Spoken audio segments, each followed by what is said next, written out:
lahat. Lalaking nagkunwaring kukuha lang ng package sa isang courier company sa Laguna, hold-upper pala. Tinutukan niya ng baril ang isang empleyado saka hinalughog ang opisina.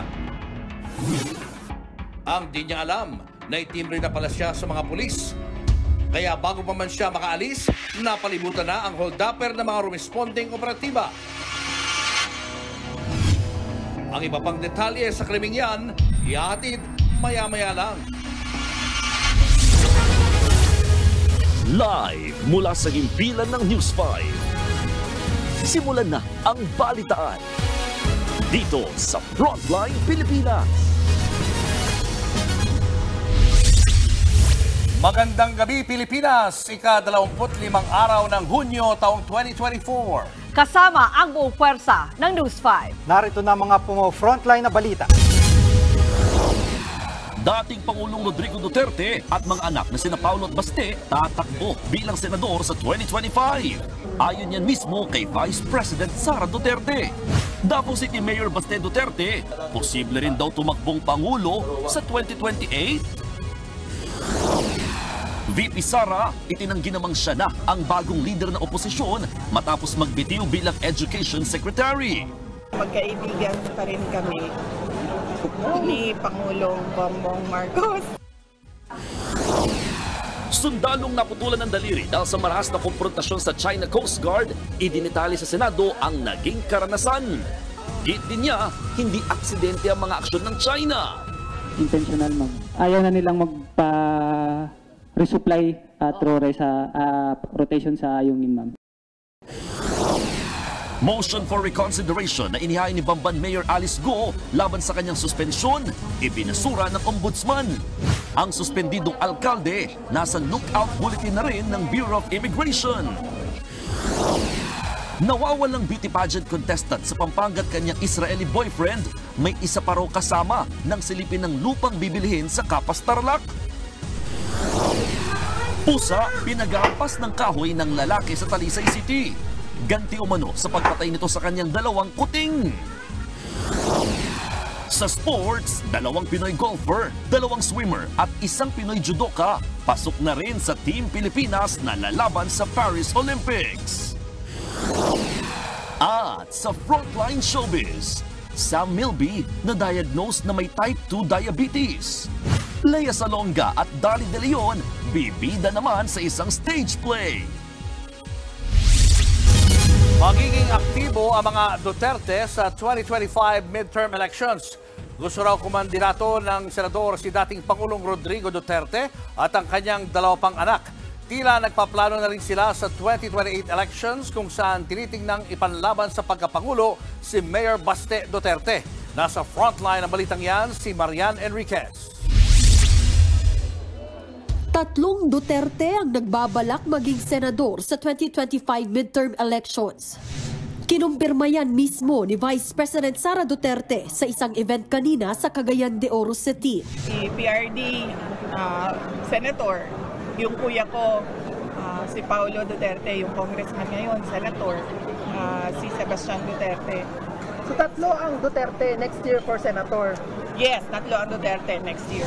Dagdag pa ni VP Sara, si Davao City Mayor Baste Duterte ang tinitingnang tumakbong Pangulo sa 2028 elections. Habang ang bise, babalik daw sa pagkaalkalde ng Davao City. Hindi na idinetalye pa ni VP Sara kung kailan siya babalik sa pagka-mayor, lalo't tatakbong senador si Baste. Sa kabila niyan, nilinaw ng bise na hindi siya magbibitiw bilang pangalawang Pangulo ng bansa. Ayon sa ilang political analyst, tila piniflex ng mga Duterte ang kanilang lakas sa politika. Ngayong hindi lang isa kundi tatlong Duterte ang tatakbo sa pagkasenador. But I think what Sara is saying here is that hindi kami mawawalan ng mga paraan, no, to stay relevant and powerful. At be careful not to dismiss us. Never count out the Dutertes. Ang dami namin options. I think yun yung sinasabi natin. Para naman kay political analyst Professor Antonio Contreras, hindi malayong manalo ang mga Duterte. Yun nga lang, of course, like I said, this is a free country. But what is the reason why they want to run? All of them. Are they doing this for the people or for the family? And that is something that is going to be hotly debated. That's going to also be something that can be brought against them. It's basically you're running all of you. It's an overkill. Galing sa isang political family. Sa gitna niyan, matatanda ang sinabi ni Atty. Harry Roque na si VP Sara ang magiging leader ng oposisyon. Pinabulaanan niya ng bise. Wala akong pinag-usapan ngayon na politika. Sa tingin ko ay magkaibigan pa rin kami ni Pangulong Bongbong Marcos. Pero naging matipid ang tugon niya nang tanungin kung ano ang pinag-usapan nila ni Pangulong Marcos nang ihain niya ang kanyang resignation bilang DepEd Secretary. Sa ibang panahon, pag-uusapan natin yan. Sa ngayon, ang pag-uusapan natin ay ang transition. Hindi rin masagot ng diretso ni VP Sara ang dahilan ng kanyang pagbibitiw. Bukod dyan, napansin din ng netizens ang hiwa sa leeg ng bise mula noong inanunsyo niya ang kanyang resignation. Sa isang viral TikTok video, tinanong tungkol dyan ng bise at makahulugan ang kanyang sagot. Sinubukan nila akong igurgur pero hindi sila nagtagumpay. Ang gurgur ay salitang Bisaya na ang ibig sabihin ay ginilitan. Paliwanag ni VP Sara sa video na yan. Hindi naman na siguro kailangan i-interpret yun, very straightforward yun. Tinanong ako kung ano yung sugat na nasa leeg ko at sinabi ko na sinubukan nila akong igurgur pero hindi sila nagtagumpay. Silang lahat. Walang binanggit na pangalan ang bise pero hindi naman sekreto na nagkatensyon sila noon ni House Speaker Martin Romualdez na pinaringgan pa ngang tambaloslos o isang ganid na mythical creature. Sabi kahapon ni Romualdez na miss na niya ang dating unit team. Obviously, we miss the closer interactions that we had during the campaign. But nonetheless, there's politics and there's personal and we only wish the Vice President nothing but the best. Sabi ni Speaker Romualdez na miss na daw niya yung unity niyo dati during election. Any comment? Anong comment natin dito?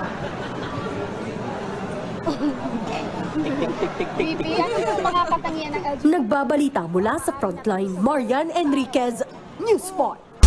Sa gitna ng lumulutang na plano ng mga Duterte sa darating na eleksyon, patuloy din ang pagdinig ng Kamara sa madugong drug war ng nakarang administrasyon. Katunayan, plano ngayong imbitahan ng mababang kapulungan sina dating Pangulong Rodrigo Duterte at dating PNP Chief Senator Bato de la Rosa. Una nang sinabi ng House Committee on Human Rights na wala silang balak imbitahan ng dalawa. Pero dahil sa bigat ng testimonya ng pamilya ng mga biktima, dapat na raw na harapin sila nina Duterte at de la Rosa. Much as I want to give courtesy to the former president and the senator, Bato de la Rosa, the former president would look into his own heart and realize what he has done in the past 6 years. Sa pagpapatuloy ng pagdinig kanina, ginit ng mga abogadong tumutulong sa mga biktima na si Duterte ang pinaka-responsable sa mga patayan sa drug war. We have on record until 2022, you have the president saying that he was responsible for these killings. He is taking all accountability for these killings. And in fact, we also have a video recently that we unearthed where he says that his only crime is extrajudicial killings. Iimbitahan din ng komite si dating Senador at Justice Secretary Laila De Lima na unang nag-imbestiga sa tinatawag na Davao Death Squad. Sa unang pagkakataon, nagsalita na ang sundalong naputulan ng daliri sa girian ng Philippine Navy at China Coast Guard sa Ayungin Shoal. Giit niya, hindi aksidente ang mga nangyari. Sinadya raw ng China na butasin at sirain ang mga pump boat ng Pilipinas. Nasa frontline ng balitang yan, si Mean Los Baños. Sa unang pagkakataon, nagsalita si Philippine Navy Seaman First Class Jeffrey Facundo tungkol sa nangyaring pangaharas ng China Coast Guard sa kanila sanang resupply mission sa Ayungin Shoal noong June 17. Kwento ni Facundo sa Senado, alas 6 pa lang ng umaga, nakaabot na sila sa BRP Sierra Madre. Pero ilang minuto lang, agad dumating ang China Coast Guard, sakay ng mga inflatable boat at agad silang binangga. Lumapit at biglang binangga kayo bigla. Sa video, di ba? Parang binangga kayo pero hindi na namin nakikita, magulo eh. Tapos parang may mga hawak sila, di ba? May mga maso, mga piko, hindi ko maintindihan kutsilyo ba 'yon? Palakol, ma'am, palakol. Palakol po, ma'am. May mga palakol Power sila. axe. Lahat sila? Yung nakita ko, isang tao lang yung nakita ko na may parax. Pero halos lahat sa kanila, ma'am, may mga mahabang tubo na may matutulis sa dulo. Sa tansya ni Facundo, nasa 8 ang bangka ng China na may tig sa 10 sundalo. 4 lang ang bangka ng Philippine Navy at 2 ang umabot sa BRP Sierra Madre. Kwento ni Facundo, 2 beses silang binangga ng China. Sa ikalawa, pumaibabaw na ang bangka ng China at tumama sa kanya ang matalim na bahagi nito na ikinaputol ng kanyang daliri. Nung pagbangga po na ako out of balance, na tumba. Ngayon, ma'am, yung rib na to, yung sana ko bumagsak, doon rin siya bumagsak po. Ang masaklap pa, hindi agad nakapagsagawa ng medical evacuation para magamot sana agad si Philippine Navy Seaman First Class Facundo. Ang rubber boat daw kasi na sasakyan dapat nila, binutas din daw ng ilang mga taga-Chinese Coast Guard. Kung tutuusin, umaga pa lang putol na ang daliri ng nasabing sundalo. Pero nagawa ang medical evacuation alas 7 pa ng gabi. Kaya tanong ng mga senador, nasaan ang mga taga-Philippine Coast Guard para sana tumulong sa mga taga-Philippine Navy? Paliwanag ng Philippine Coast Guard, nasa area lamang sila pero natagalan ang kanilang pag-rescue. The whole process took more than 12 hours because it was a very tense situation. It took a while, but we did. So we did 3 things. Madam Chairman, we extracted, Let's allow him to finish. we extracted the personnel, we provided medical aid, and we towed the destroyed boats. Sa tindi ng nangyari, isa lang ang pinaniniwalaan ng sugatang Navy. Hindi siya may tawag na aksidente, ma'am eh. Intentional, ma'am eh. Okay. Intentional yung pagbangga, pagbutas, pagsira. Ayaw na nilang resupply sa rotation sa ayungin, ma'am. Ayaw kaming pa-resupplyin, ayaw paakyatin. Ayon sa Department of Foreign Affairs, malinaw na inconsistent o hindi sumusunod ang China sa napagkasunduan ni na Pangulong Bongbong Marcos at Chinese President Xi Jinping na dapat ayusin ang magkakaibang posisyon sa pinag-aagawang teritoryo. It was really incomprehensible how the delivery of basic necessities to our troops on the BSP Sierra Madre could be considered a provocation that would justify an increased level of Chinese actions.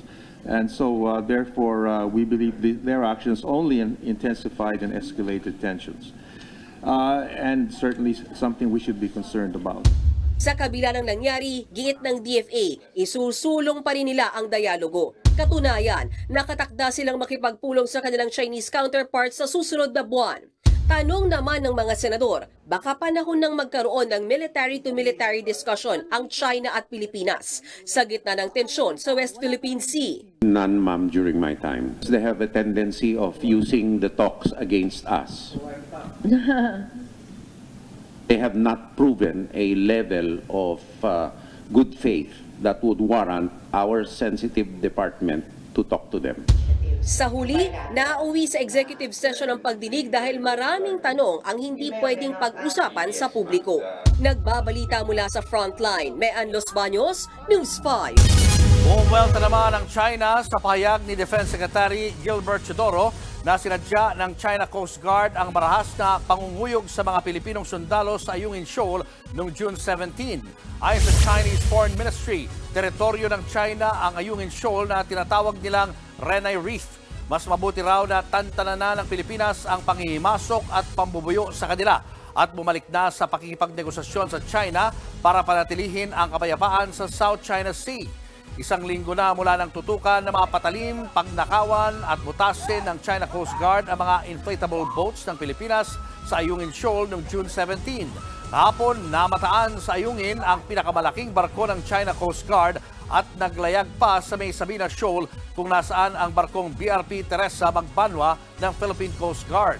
Ayon sa Armed Forces of the Philippines, puwersahan at iligal na ang ginagawa ng CCG. Salungat daw ito sa layuning panatilihin ang kapayapaan sa rehiyon. Sa ibang balita, arestadong isang notorious na holdapper sa San Pablo, Laguna matapos magnakaw sa iba't ibang branch ng isang courier service. Nasa frontline ng balitang yan, si Gerard de la Peña, exclusive. Nakikipagtransaksyon na lalaking naka-jacket at helmet para i-pick up ang kanyang parcel sa isang branch ng courier company sa San Pablo City, Laguna noong linggo ng hapon. Sa gitna ng pakikipag-usap, lumabas ang customer. Tila may kinuha siya sa nakapark ng motorsiklo sa labas at pumasok ulit sa loob. Pero imbes na mag-abot ng ID, tinutukan niya ng baril ang empleyado. Pumasok pa sa loob ang suspect at inabot ng empleyado ang parcel. Pinapasok ng lalaki ang empleyado sa loob ng kanilang opisina at tinangay ang laman ng mga kaha. Paglabas ng suspect, nakaabang pala ang mga pulis para arestuhin siya. Entrapment operation pala ang nangyari. Nagpanggap na empleyado ng kumpanya ang isang pulis para hulihin ang suspect. Notorious daw kasi ang lalaki sa pang-hold up sa iba't ibang branch ng courier company sa Quezon. Ang modus ng suspect, o-order siya ng gold sa isang online store at ipipick up sa branch malapit sa kanya. Pupunta siya at sa halip na ID ang ibigay, tututukan niya ng baril ang empleyado. Tatangayin niya ang parcel nang hindi ito binabayaran. Merong representative nagtungo dito sa police station para mag-complain regarding sa mga series of robbery na nangyayari sa Tariaya, Candelaria at saka Padre Garcia, Batangas, kung saan sila yung biktima. Na pagdating sa branch, doon niya ngayon na-hold upin yung teller. Kunin niya pa yung pinadala na order niya. Ang suspect din daw ang nasa likod ng pang-hold up sa isang branch sa Sariaya, Quezon noong June 21, kung saan nakakuha siya ng 3 parcel na nagkakahalaga na mahigit 280,000 pesos. Napag-alaman din nilang laruan lang ang baril na ginagamit ng suspect sa pang-hold up. Kahit nga police natin nung hindi mo mapansin na pellet gun ito kasi replica nga. So ikaw bilang teller, uruso kung civilian ka, matatakot ka talaga. Nakita na lang natin ito na napansin na lang natin na replica after his arrest. Nakakulong na ang suspect sa San Pablo City Police. Naharap siya sa kasong robbery. Nagbabalita mula sa frontline, Gerard de la Peña, News 5. Patuloy ang pagkalap ng ebidensya para mahanap ang nawawalang beauty pageant contestant na si Geneva Lopez at kanyang Israeli boyfriend. Kabilang sa sinusuri ang mga kuha ng CCTV at ang sunog na sasakyan kung saan sila huling nakita.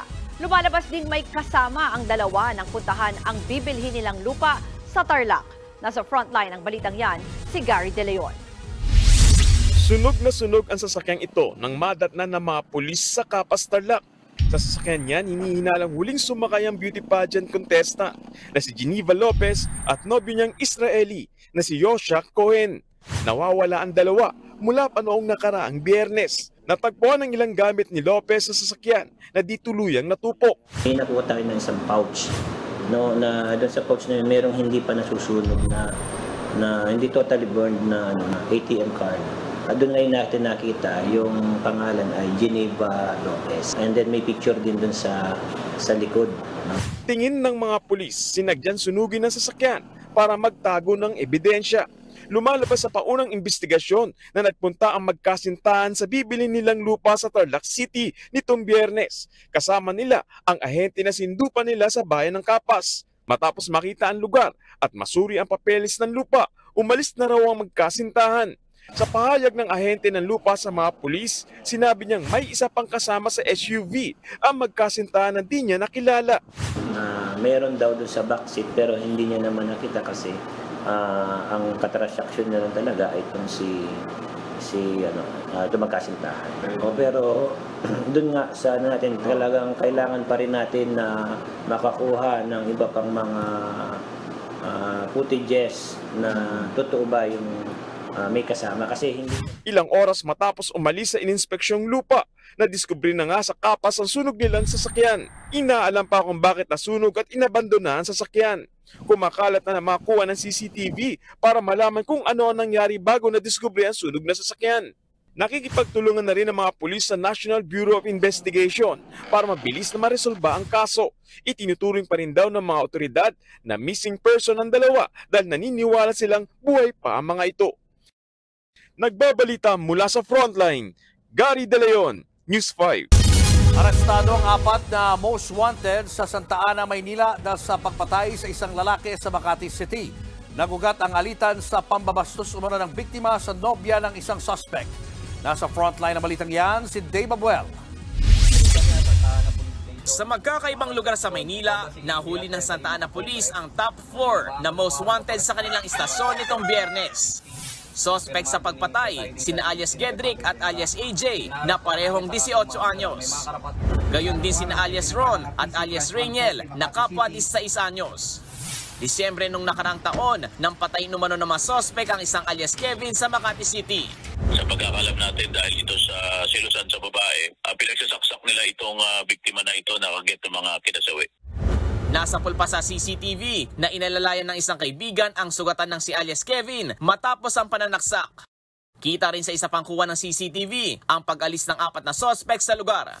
Kwento ng sospek na si alias Gedrick, nagugat ang lahat sa pambabastos umano ni Kevin sa nobya ng sospek. Nag-get po kasi siya na how much Kabastusan na po sinasabi niya Magkano ka ba? Nang komprontahin na niya si Kevin, kasama ang 3 kaibigan, tinangka umano silang patayin ito.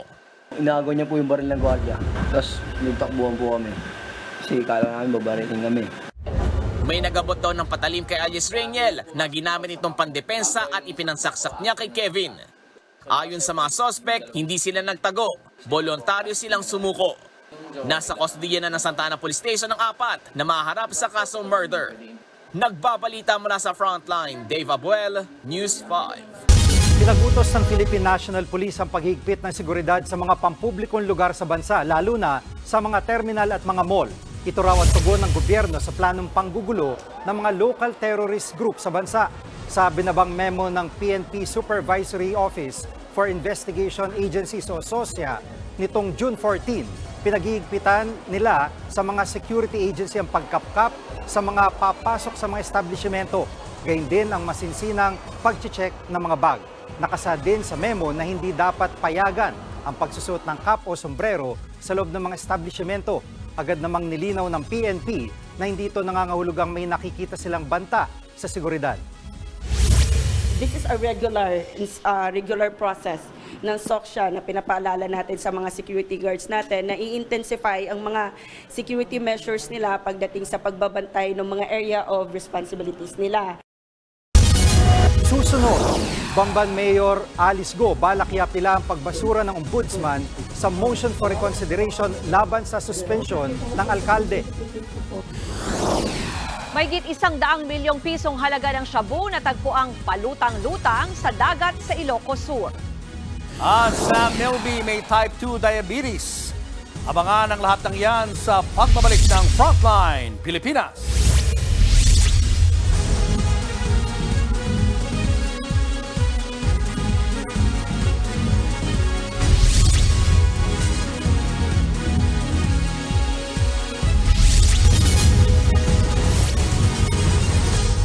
Mga kapatid, Julius Babaw po.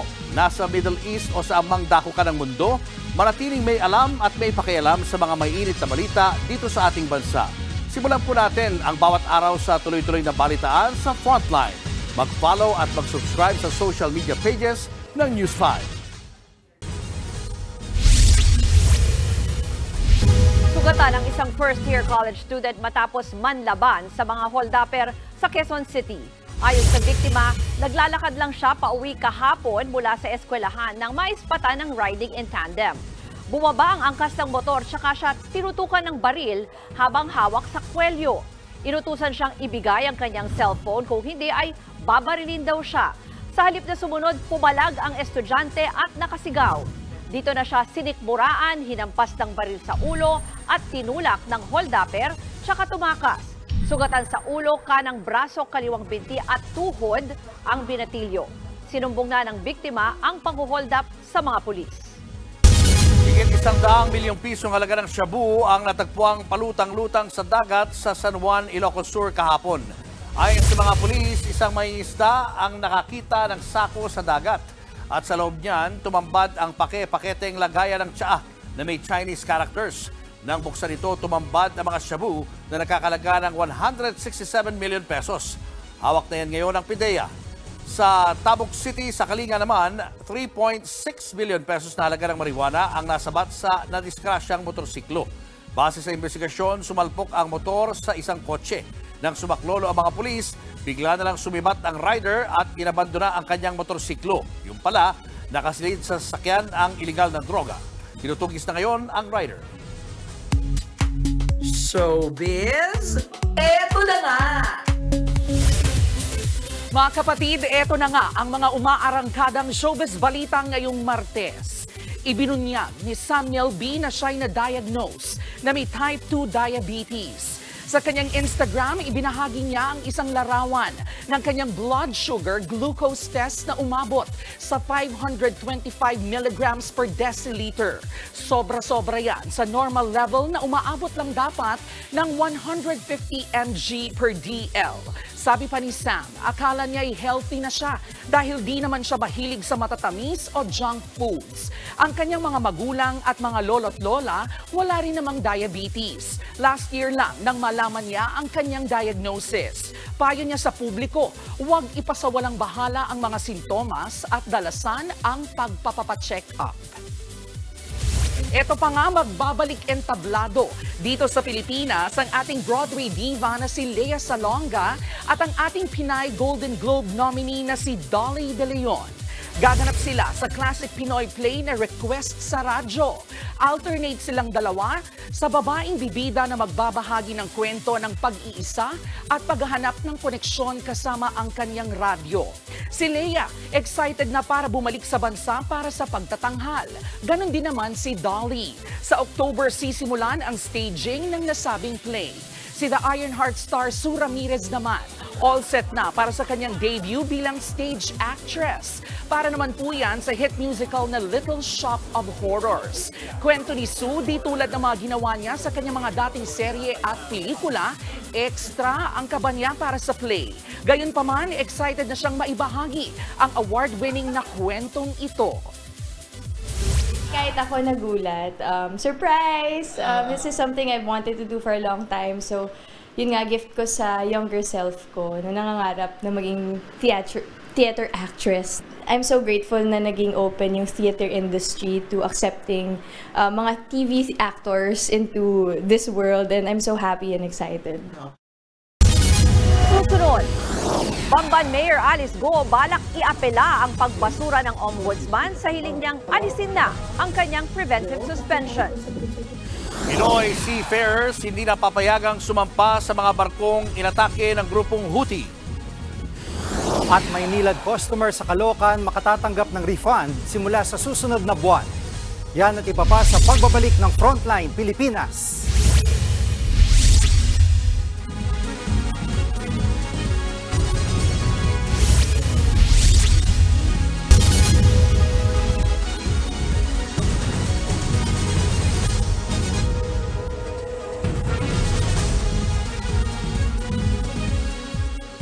Mga kapatid, Jiggy Manikad po, nasa Middle East o saan mang dako ka ng mundo manatiling may alam at may pakialam sa mga mainit na balita dito sa ating bansa. Simulan natin ang bawat araw sa tuloy-tuloy na balitaan sa Frontline. Mag-follow at mag-subscribe sa social media pages ng News 5.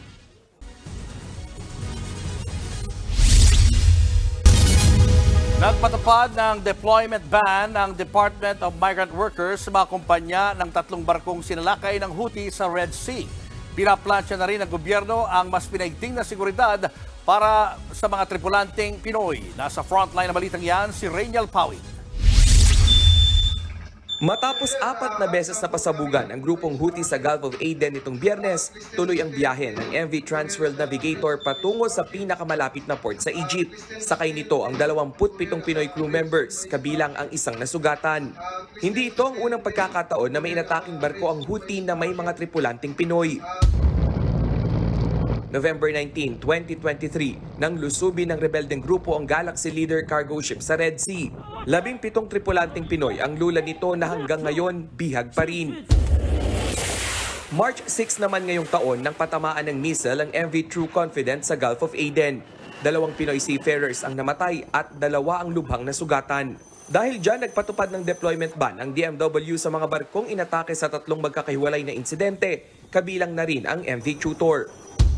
Will no longer process or allow the boarding of seafarers on board these 3 principals or ship owners who had been the subject of an attack.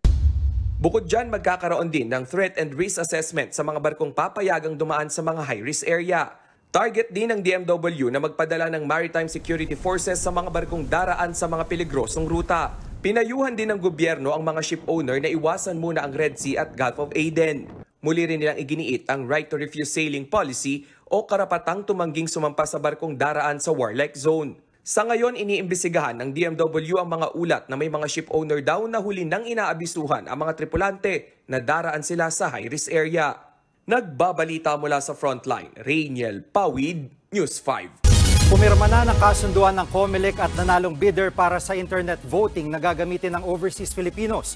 Umaasa ang COMELEC na dadami ang bobotong Pilipino sa ibang bansa sa 2025 elections dahil sa mas pinadaling internet voting.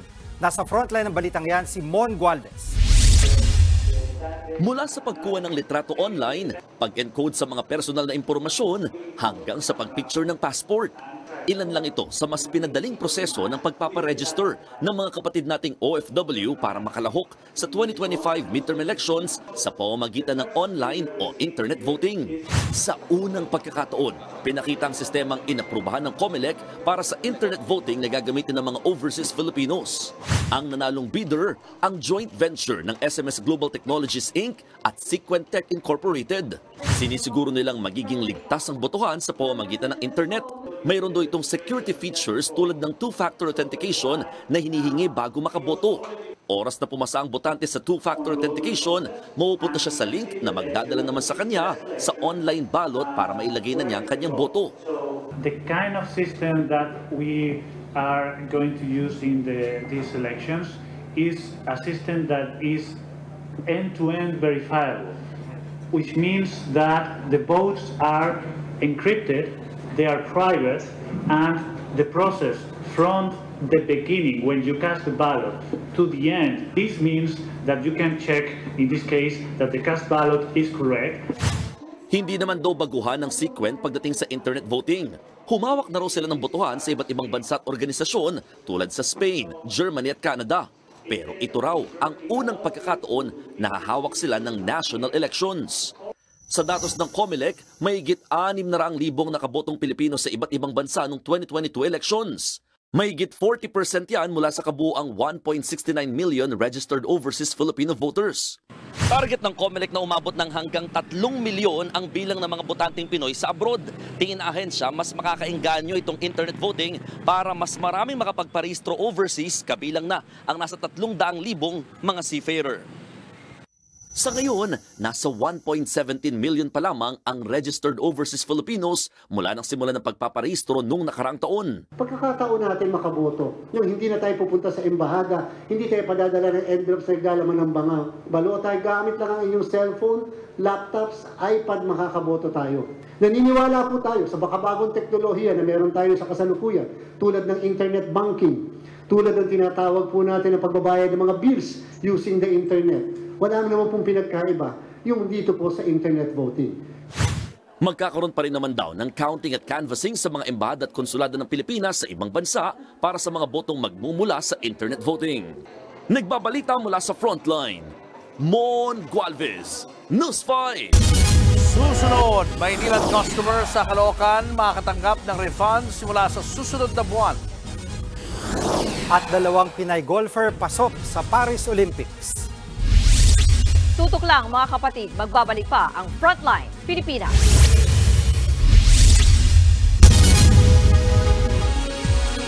Mga kapatid, Julius Babaw po, nasa Middle East o saan mang dako ka ng mundo, manatiling may alam at may pakialam sa mga mainit na balita dito sa ating bansa.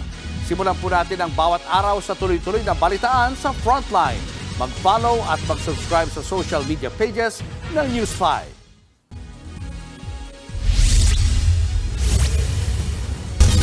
Hindi pinagbigyan ng Ombudsman ang inihaing motion for reconsideration ang kampo ni Bamban Tarlac Mayor Alice Go para alisin sana ang suspension order laban sa kanila. At para walang makakaalis basta-basta, naglabas na rin ng lookout bulletin ang Bureau of Immigration laban kay Go at 17 pang respondent. Nasa frontline ng balitang yan, si Camille Samonte. Ibinasura na ng Office of the Ombudsman ang hiling ng kampo ni Bamban Tarlac Mayor Alice Go na alisin ang inisyu sa kanila na hanggang 6 na buwang preventive suspension. Ito ay habang gumugulong ang investigasyon sa illegal na operasyon ng Pogo sa Tarlac na ni-raid noong Marso. Kasama sa umapela ang suspendido ring Business Permit and Licensing Officer ng Banban na si Edwin Ocampo at Municipal Legal Officer Aiden Sigua. Pero sa nilabas na resolusyon ni Ombudsman Samuel Martires, iginiit niyang matibay ang basihan ng suspension order. Anya, malinaw na may business interest si Go sa Baofu Land Development Incorporated na siyang may-ari ng niraid na Pogo Hub. Base sa nakuhang electric bill ng Tarlac Electric Cooperative na nakapangalan mismo sa alkalde. Ipinunto rin sa resolusyon na nakakuha ng permit ang Baofu at ang niraid na Zun Yuan Technologies matapos itong iproseso ng Business Permit and Licensing Officer at inisyuhan kalaunan ng permit ni Go. Alam din daw ng legal officer na si Sigua ang operasyon ng Baofu dahil malapit siya kay Go at siya pa ang pumirma sa deed of sale ng lupang tinayuan ng compound. Dahil sa mga ebidensyang yan, hindi pa raw talaga pwedeng bawiin ang preventive suspension sa tatlo.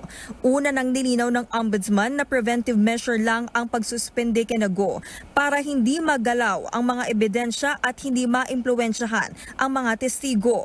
Pero ang kampo ni Mayor Alice umaalma sa desisyon ng ombudsman.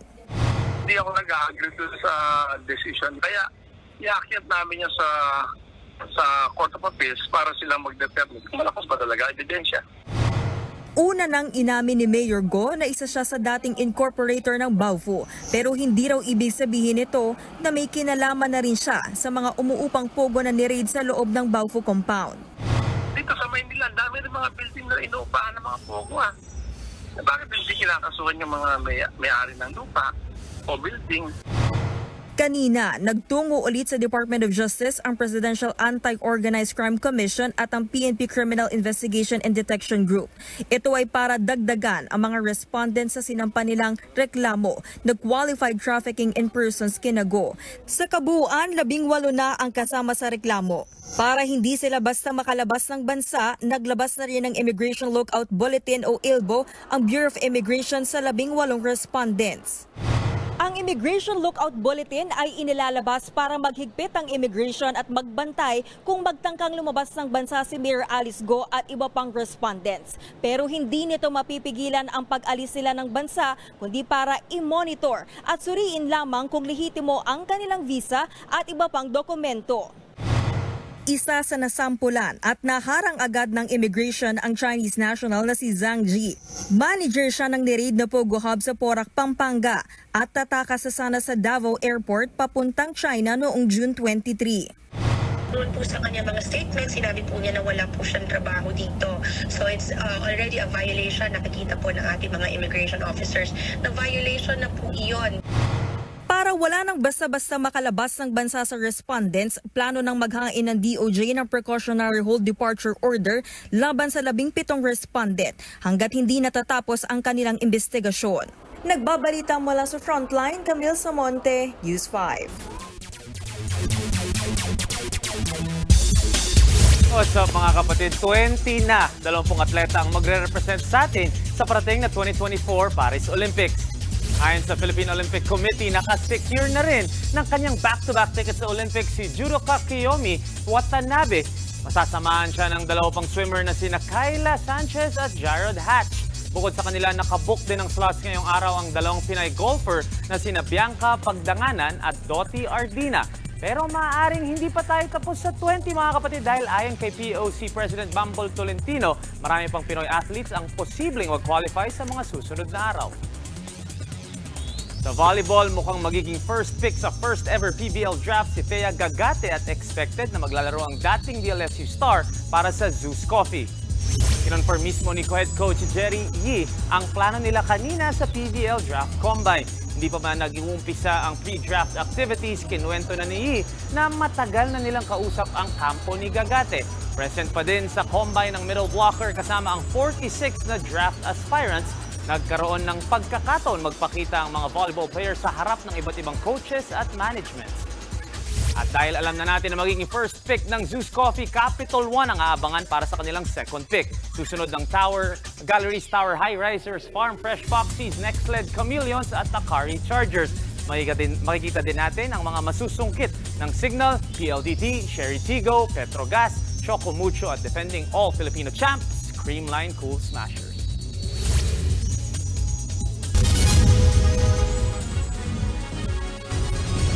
Mga kapatid, Jiggy Manikad po, nasa Middle East o saan mang dako ka ng mundo, manatiling may alam at may pakialam sa mga mainit na balita dito sa ating bansa. Simulan natin ang bawat araw sa tuloy-tuloy na balitaan sa Frontline. Mag-follow at mag-subscribe sa social media pages ng News 5.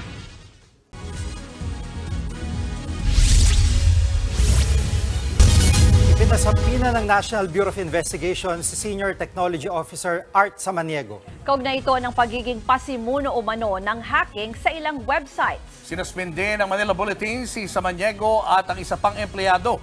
Nasa frontline na balitang yan si Elaine Fulgencio. Nagpunta sa opisina ng Manila Bulletin ng mga ahente ng NBI Cybercrime Division para ihain ang subpoena sa kanilang Senior Technology Officer na si Art Samaniego ngayong araw. Wala si Samaniego at tanging legal officer at opisyal ng kumpanya ang tumanggap ng subpoena. We need to subpoena him. Definitely kailangan natin marinig yung side niya. Kailangan niya munang i-explain itong mga allegation na to, may katotohanan ba to. And then from there, we will assess the testimonial evidence. If sufficient enough to file direct filing process, we will do.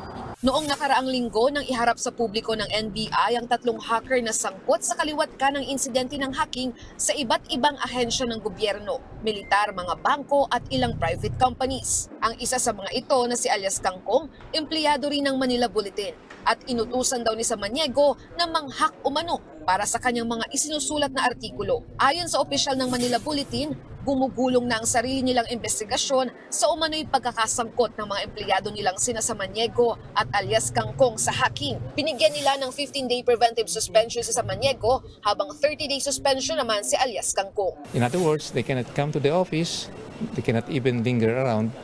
So, in effect, they're not, for the meantime, they're not considered employee of Manila Bulletin.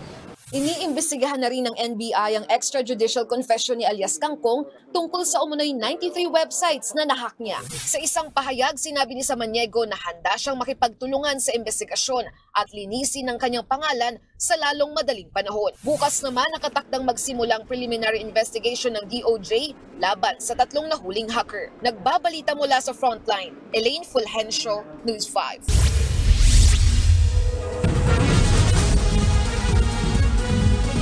Mga kapatid, Cheryl Cosim po. Nasa Estados Unidos, Canada o saan mang dako ka ng mundo, manatiling may alam at may pakialam sa mga mainit na balita dito sa ating bansa.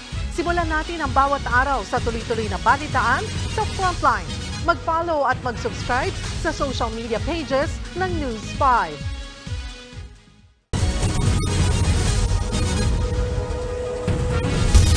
May matatanggap na rebate o balikbayad ang ilang Maynilad customers sa Caloocan. Yan ay matapos madiskubring hindi pumasa sa national standards ang kalidad ng tubig sa naturang lugar. Nasa frontline na balitang yan si Shaila Francisco.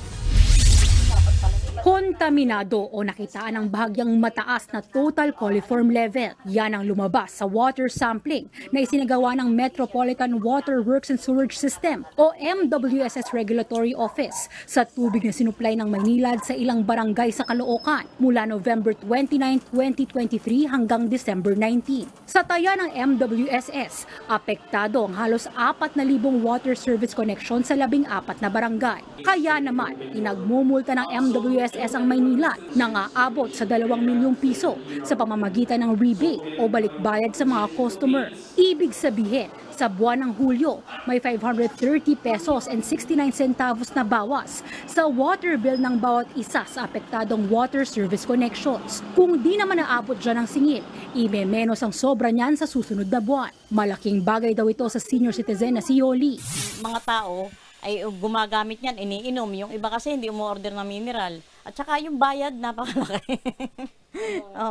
Kaya kailangan talagang sulit yung mauwi sa aming tubig. Ang total coliform ay isang uri ng bakterya na karaniwang nakikita sa lupa o sa mga halaman. Delikado ang mataas na level nito sa mga sensitibo ang tiyan. It is still drinkable, diba? But again, it is risky already. They might have some upset stomach. They might have some gastro or reaction. So we want to avoid that situation so that Manila Water and Maynilad should always maintain their service levels at the standards. Giit naman ng Maynilad at MWSS, isolated incident ang nangyari at naayos agad ang problema sa tubig sa Caloocan. May mga adjustment ng ginawa ang Maynilad para tiyaking di na ito mauulit. Kabilang dyan ang pagtugon sa leaks at pagsasara sa illegal connections. Normally po, nangyayari po na nagkakaroon ng contamination, hindi po galing sa planta. No? Kasi we ensure that yung gagaling po sa planta ay pumapasa sa ating pong standards for Philippine National Standards for Drinking Water.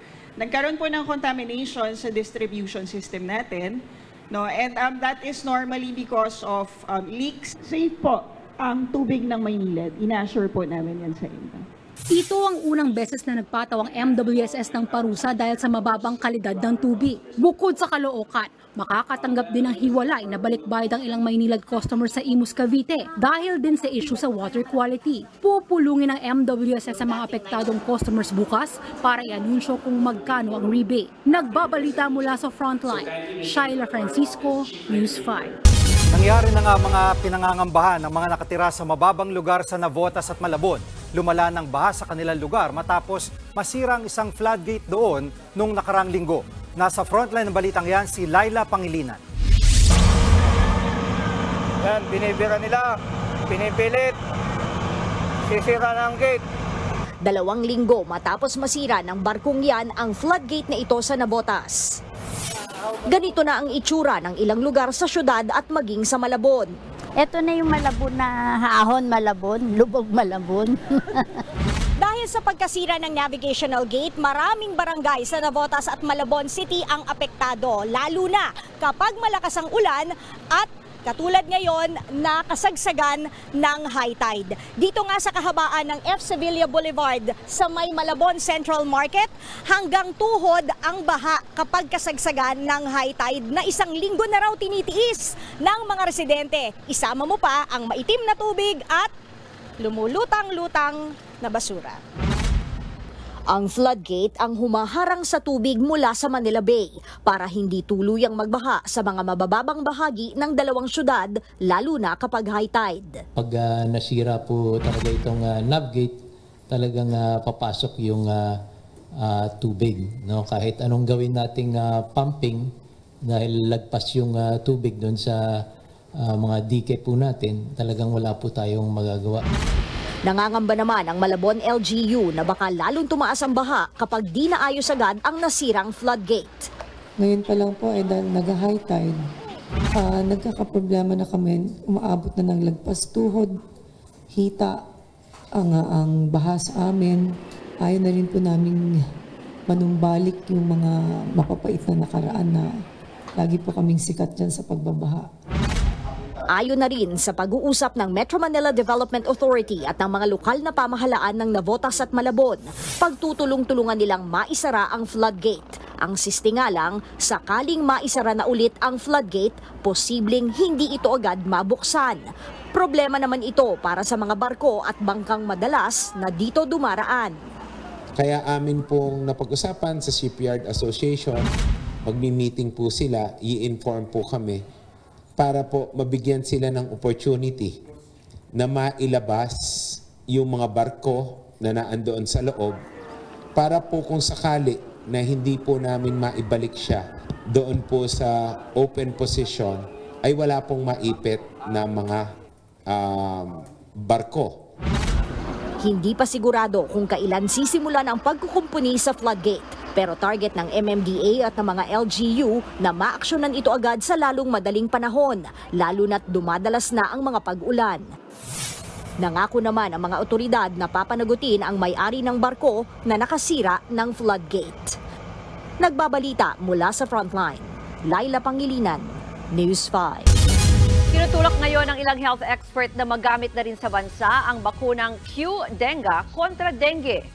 Kasunod ito ng pagbibigay ng World Health Organization ng pre-qualification para payagang maibenta ang Q-Denga sa mga bansang kabilang sa United Nations. Sa ngayon, hindi bababa sa 20 bansa ang gumagamit na ng Q-Denga. Kabilang na riyan ang mga kapitbahay nating Indonesia, Thailand, Malaysia at Vietnam. Sa Pilipinas, nakabinbin pa rin ang aplikasyon nito sa Food and Drug Administration ayon sa Philippine Foundation for Vaccination. 6 na taon na ang nakakaraan ng maging issue sa Pilipinas ang isa pang dengue vaccine na Dengvaxia. Sinasabing nagdulot yan ng duda sa bakuna ng publiko. Why we have to really tell our government, FDA, to license it, because the Philippines has the biggest number of dengue cases in the Asia-Pacific region. And we are lagging behind. And if we don't do it, tourists will not come. Even if we have the most beautiful country, of course. Sana they would see the history of the approval of the different countries. And I don't think our criteria are more stringent than other countries. No? And presenting the data na million already vaccination in other countries with the safety naman is there. We would like to request. Grave error o malaking pagkakamali. Ganyan ilarawan ni dating presidential spokesperson Salvador Panelo ang pagbasura ng Muntinlupa Regional Trial Court kahapon sa ikatlo at huling drug case laban kay dating Senator Laila De Lima. Git ni Panelo, isinaalang-alang ng korte ang pagbawi ng mga testimonya laban kay De Lima. Pero wala naman daw ebidensyang napilitan lang ang mga witness na idiin ang dating senadora sa illegal drug trading. Tingin ni Panelo, hindi kawalan ng hustisya ang pagkakakulong kay De Lima. Karma at parusa raw yan sa pag-uugnay niya kay dating Pangulong Duterte sa extrajudicial killing sa Davao. Una nang sinabi ni De Lima na desidido siyang kasuhan si Duterte dahil sa pagkakakulong niya. Pero git ni Panelo, walang legal na basihan ang banta ni De Lima dahil wala raw kinalaman ang dating Pangulo sa mga kaso niya. Sa kabila nito, kinatuwa naman ng ibang bansa ang pagkakaakwit ni De Lima.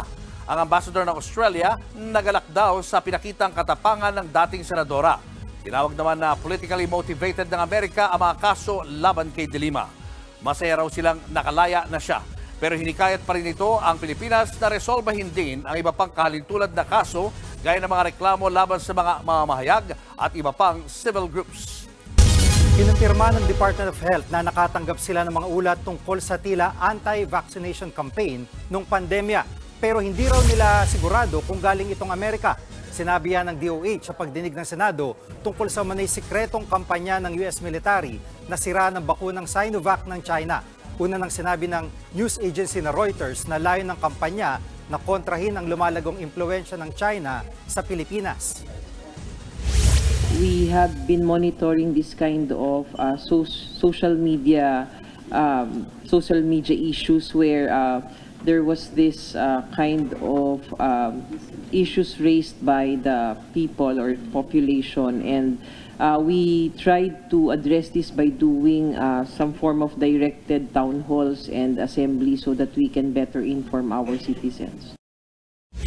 Walang representative mula sa US government ang dumalo sa hearing. Hindi pa kinukumpirma o pinabubulaanan ng bansa ang ulat ng Reuters. Inalista ng Kuwait ang visa ban nito sa mga Filipino domestic worker matapos ang isang taon. Nagkasundo na kasi ang gobyerno ng Kuwait at Pilipinas na ipagpatuloy ulit ang recruitment ng domestic workers mula sa atin. Bukod dyan, bubuo na rin ng joint committee ang dalawang bansa na nakatutok sa mga issue ng domestic labor. May 2023 nang suspindihin ng Kuwait ang pag-issue ng bagong visa sa mga Pinoy. Kasunod ito ng pagpapahinto ng Pilipinas na magpadala ng domestic workers sa Kuwait matapos ang pagpatay sa OFW na si Julie Biranara. Higit 200,000 OFW ang nasa Kuwait ngayon ayon sa DFA.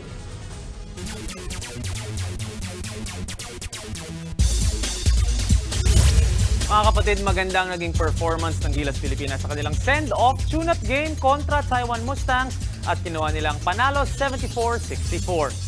Pinangunahan ng Gilas si Dwight Ramos na nagtala ng 19 points habang nag-ambag ng 12 points and 15 rebounds si Noy P. Justin Brownlee. Lumamang ng 17 points ang Gilas sa third quarter pero binaba pa to sa 8 ng Mustangs.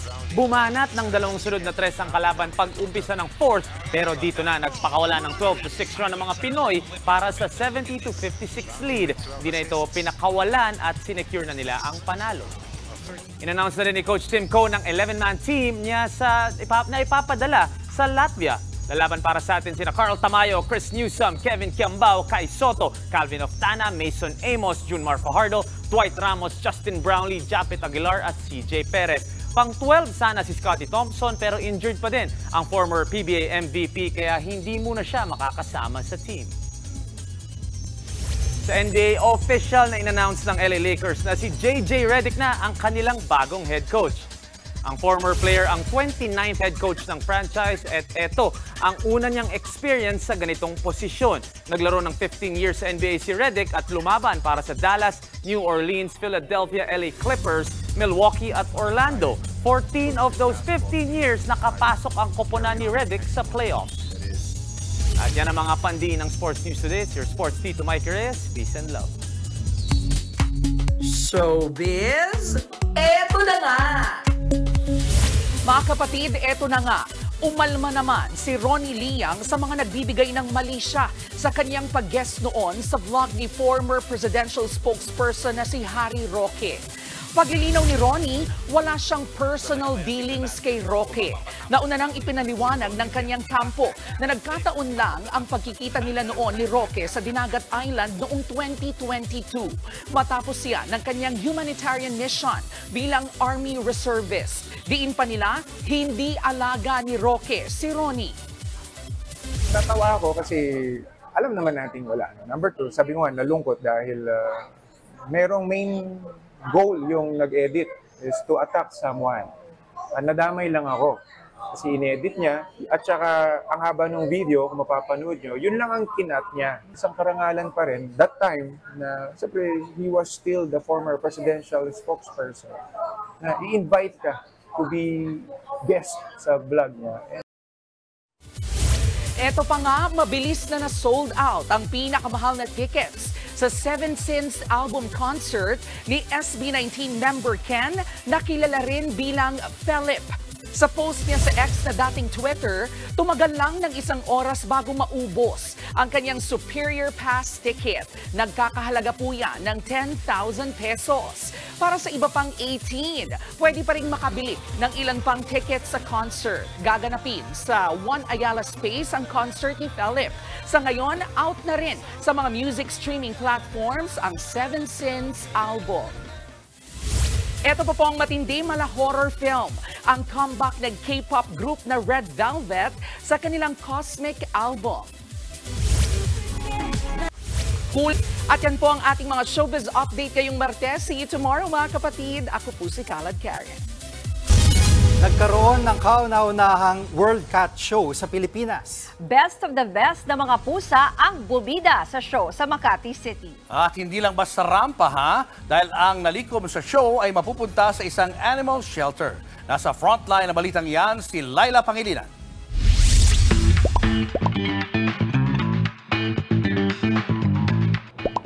Dinagsa ng maraming Pinoy cat lovers and breeders ang kauna-unahang World Cat Show dito sa Makati City. Iba't ibang catos ang rumampa, pero hindi lang imported breeds ang mga bumida. Pati mga puspin o domestic shorthair hindi nagpahuli. 14 ang pusa ng cat lover na si Jerby. Pero ang 3-year-old niyang puspin na si Ace, ang proud niyang binitbit sa cat show para ibida. Kahit na-rescued siya, pero may kita mo yung quality niya na ang ganda ng coat niya, ang shiny niya, tsaka yung temperament niya talaga. Parang pang-show din. Kaya kahit first-timer, huwag niyong ismulin yan. Dahil humakot si Ace ng iba't ibang awards tulad ng Variety Ring at Best in Show. Wow! Good job, Ace! Gusto ko lang kasi talaga malaman yung feedback ng judge sa kanya. Tapos, ayun, sobrang saya na marami kami mauuwing rosettes galing sa kanya. Tampok din sa event ang 11-year-old fur mama na si Rafaela at ang 6-month-old Bengal cat na si Euro. I am very happy since I get to show my passion for cats. Cat shows isn't really just about winning but also knowing what to improve with your cat. Ito ang kauna-unahang World Cat Show na idinao sa Pinas kung saan nagtipon ang best of the best. The main goal of this event is not only to showcase the cat with pedigree or the cat with breed, but also to gather all different types of cat enthusiasts and lovers. It is also our social responsibility to support not only the recognized breed, but also for the breed for the cats in the streets. Mapupunta naman sa Island Rescue Organization, isang stray animal shelter sa Cebu, ang proceeds ng First World Cat Show sa Pinas. It's a very big help po sa organization namin, especially sa shelter and rehabilitation po ng mga rescue namin.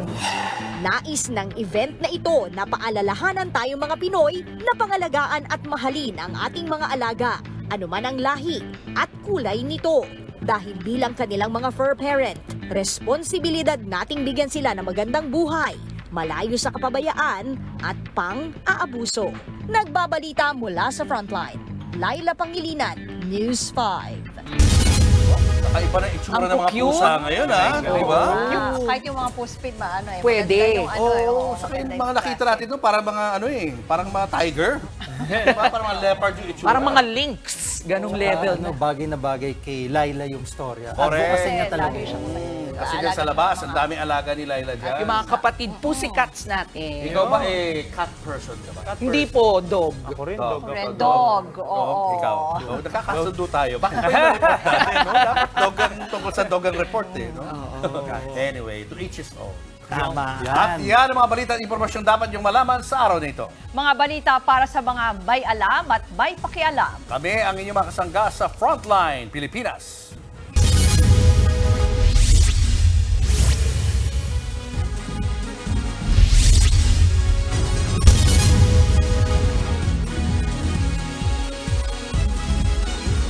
Mga kapatid, Cheryl Cosing po. Nasa Estados Unidos, Canada o saan man dako ka ng mundo, manatiling may alam at may pakialam sa mga maiinit na balita dito sa ating bansa.